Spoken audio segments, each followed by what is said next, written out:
नमस्कार, जय श्री कृष्णा। बहुत बहुत स्वागत है आप सभी का मेरे YouTube चैनल सिद्धांत सरल पद्धति पे। शॉर्ट लाइफ स्पैन यानी अल्पायु योग पर हम चर्चा कर रहे हैं। तो ये वीडियो मैं थोड़ा शॉर्ट ही बनाऊंगा आपको और बड़े सरल तरीके से आपको बताने की कोशिश करूंगा कि शॉर्ट लाइफ स्पैन यहाँ इस सिंह लगन की कुंडली में कैसे बन रहा है। अगर मैं यहाँ ये दोहराऊं कि अष्टम भाव, मारक, बाधक सभी चीजों का सम्मिश्रण चाहिए, यानी कोई एक कॉम्बिनेशन मिल जाए तो आपने कूद कर इस निर्णय पे नहीं पहुंचना है कि इसकी तो लाइफ छोटी है। तो यहां सिंह लगन की कुंडली उदाहरण के तौर पे ली है मैंने। तो यहां भी वही तरीका है बताने का जो मैं आपको बताऊंगा। ये पहली लाइन जो है लग्न की है, यानी सूर्य सिंह लगन की कुंडली है तो निश्चित तौर पे सूर्य पहले आएंगे और लग्न शुक्र के नक्षत्र में है और चंद्रमा के सब लॉर्ड में है। तो यहां थोड़ा सा तरीका मैं बदलूंगा आपको बताने के लिए कि शॉर्ट लाइफ स्पैन कैसे देखना है आपने। सूर्य को देख लीजिए पहले। सूर्य किसके नक्षत्र में है? तो सूर्य यहां जुपिटर के नक्षत्र में है और मंगल के सब में है। तो जुपिटर अष्टमेश है और जुपिटर द्वादश भाव में बैठा हुआ है, क्योंकि सूर्य की स्थिति चतुर्थ भाव में है। वृश्चिक राशि में बृहस्पति का नक्षत्र होता है 3 डिग्री 20 कला तक। तो यहां सूर्य जुपिटर के नक्षत्र में है और मंगल के सब लॉर्ड में है। मंगल बाधक है सिंह लगन की कुंडली में, यानी स्थिर लगन में नवम भाव और नवमेश बाधक होता है और मारक के साथ ही सूर्य यहां बैठा हुआ है। सिंह लगन के क्षेत्र में बुध मारक होते हुए भी बहुत ज्यादा मारक प्रभाव नहीं देता, लेकिन यहां मारक शनि सूर्य पे दृष्टि दे रहे हैं सीधे। और सूर्य जिसके नक्षत्र में है जुपिटर द्वादश में है और जिसके सब लॉर्ड में है वो मंगल भी द्वादश भाव में बैठा हुआ है। तो यहां सूर्य की स्थिति अच्छी नहीं बन रही है। ये एक पैरामीटर है देखने का। अब सूर्य के बाद देखेंगे हम शुक्र की स्थिति। शुक्र अष्टम में बैठा हुआ है और शुक्र यहां बृहस्पति के नक्षत्र में अगर बैठे हैं, एक तो शुक्र अष्टम में है, दूसरा बृहस्पति के नक्षत्र में, क्योंकि बृहस्पति यहां भी 3 डिग्री 20 कला होता है मीन राशि में, तो बृहस्पति यहां द्वादश में बैठा हुआ है। शुक्र की स्थिति भी अच्छी नहीं है।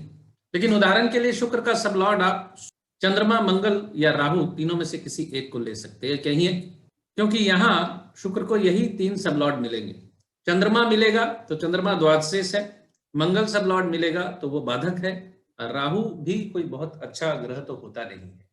तो यहाँ लग्न के नक्षत्र शुक्र की स्थिति भी अच्छी नहीं है। दूसरे पैरामीटर में भी ये लग्न पास नहीं हो रही है। तीसरा पैरामीटर चंद्रमा सब लॉर्ड है। तो चंद्रमा तो इटसेल्फ द्वादशेष है, द्वादश भाव का लॉर्ड है।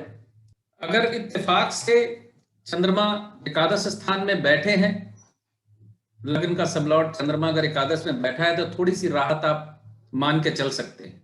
नहीं तो चंद्रमा का द्वादशेष होना अपने आप में एक माइनस पॉइंट हो गया। अब चंद्रमा कहीं भी है, मान लीजिए ये चंद्रमा अगर शनि के नक्षत्र में आ जाए, शनि मारक है और षष्ठेश है, ये चंद्रमा बृहस्पति के नक्षत्र में आ जाए या मंगल के नक्षत्र में आ जाए, मंगल और बृहस्पति का नक्षत्र यहां मिथुन राशि में चंद्रमा को मिलेगा ही, तो चंद्रमा की एकादश की प्लेसमेंट भी फिर नेगेटिव हो जाएगी, क्योंकि चंद्रमा बाधक के नक्षत्र में चला गया, मंगल में है तो, और बृहस्पति के नक्षत्र में चला गया तो बृहस्पति अष्टमेश है और खुद द्वादश में बैठे हुए हैं जुपिटर।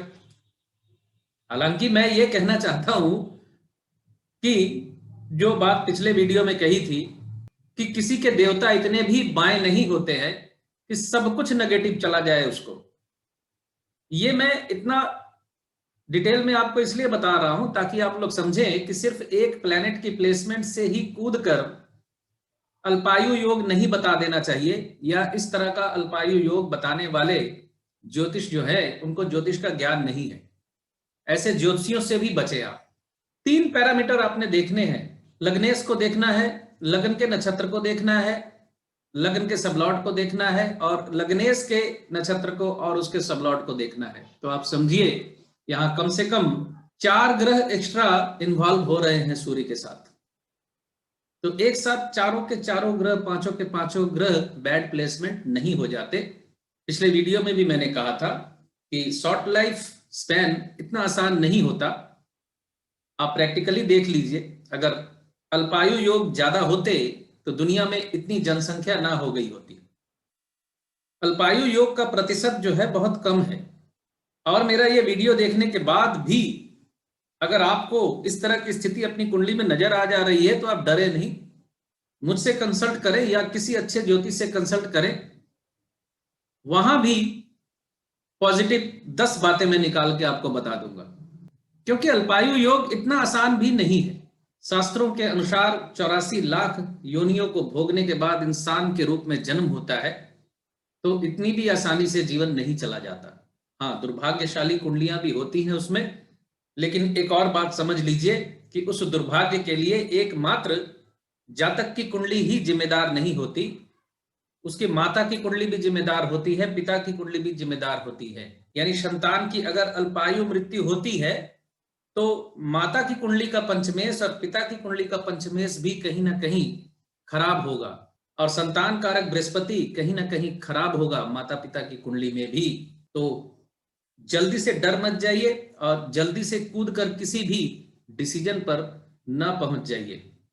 ये वीडियो मैंने इसलिए बनाए हैं कि बहुत से क्लाइंट मिलते हैं मुझे जो ये पूछते हैं कि क्या मेरी कुंडली में अल्पायु योग है। तो ये वीडियो उन्हीं लोगों के लिए मैंने बनाया है ताकि मेरा ये वीडियो देखकर उनके मन से थोड़ा डर निकले और तनाव मुक्त हो। तो इजाजत दीजिए, बहुत बहुत धन्यवाद आप सभी का जुड़े रहने के लिए। खुश रहिए, स्वस्थ रहिए।